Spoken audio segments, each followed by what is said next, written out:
wereld even weten, het vasteloven blijft bestaan. Mijn naam is Jules Dossers, ik ben 30 jaar, woonachtig in Boulder. Ik woon samen met een Blieriks meisje, voorzitter van deze mooie voetbalvereniging hier achter mij. Dat doe ik met ontzettend veel plezier. Ja, en uiteindelijk ook de prins van Boulder van dit jaar.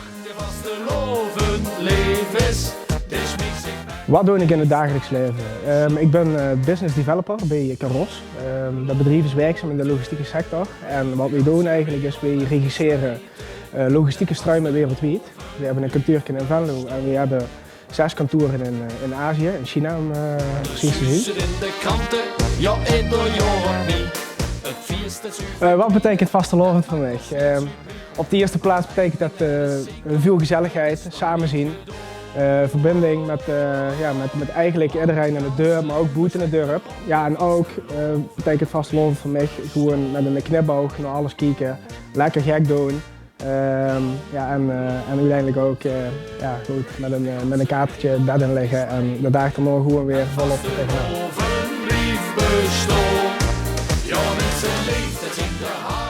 Wat was mijn eerste reactie toen ze me vroegen? Nou, ik werd gebeld. Op het moment van bellen, waar 18 september, waar ik in Venlo, bij Elle. Het deed veel mee. Ik dacht, verdomme, dit is wel aan de vroege kant en wat moet ik nou doen? En er is goed van alles door de heen. Dus ik heb heel even gezegd van jongens, ik moet er heel even over nadenken, maar eigenlijk 3 keer 11 minuten daarna, met gevuld voor een klein beetje traditie. De klok zag 11 uur, heb ik de voorst gebeld, Riedriesse. En heb ik gezegd van ik ga ervoor. En toen vanaf dat moment ga je het ook helemaal door die hersenpan helemaal gek werden in elk geval. Want gans Limburg staat erop het vastelovend blijft bestaan.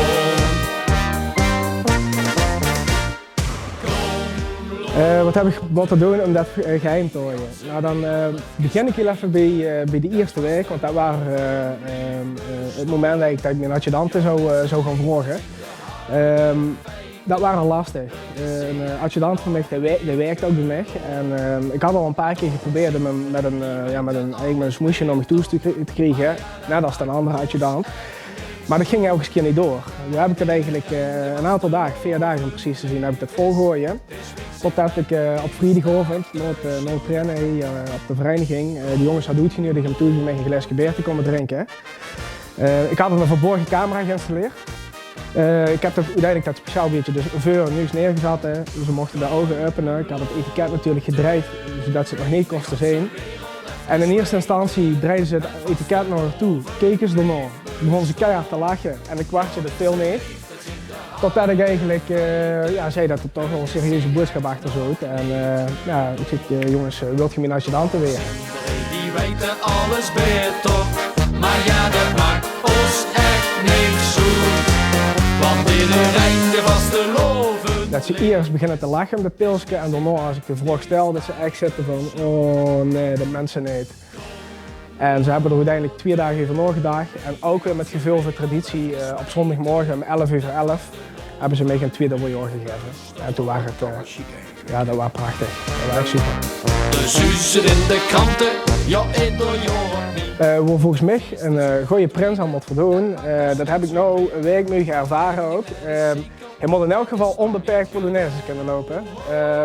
Dat sowieso, hij moet ook een rood-geel-groen hert hebben. Hij moet in mijn beleving ook een stukje iets kunnen toevoegen aan een vastelovensgedachte. Iedereen doet dat op zijn eigen manier, maar ja, dat is voor mij ook waar een prins aan moet voldoen. En verder vind ik ook dat er iemand moet zien die toch wel een beetje betrokkenheid toont bij de samenleving. Maar bovenal vind ik gewoon dat het iemand moet zien die veel gezelligheid en veel joeks uitstraalt. Wat is mijn leukste vastelovendsherinnering? Dat is juist te lachen, had niet gezegd. Dat is 2014 geweest, met het staat ver bovenaan. Toen hebben we met onze vriendengroep de Boerenbroelof mee georganiseerd. We waren met een man of 40 toen. En Boulder had toen een jaar eigenlijk geen Boerenbroelof meer gehad. Nieuwe organisatie, ook met jonge mensen die toen door een nieuw leven hebben geblazen. En ja, wij zien toen met onze vriendengroep benaderd. Jouw einde met een lengte, zoals nog nooit geweest.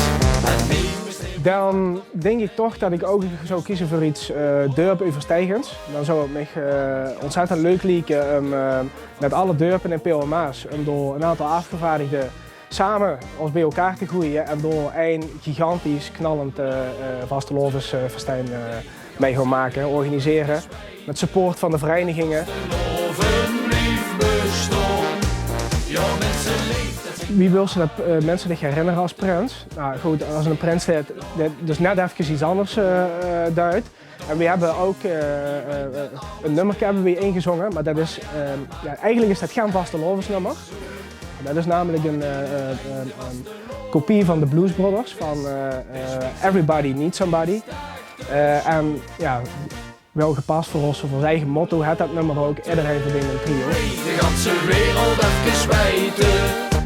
Iedereen verdient een trio! Bestond, dat vastelovend.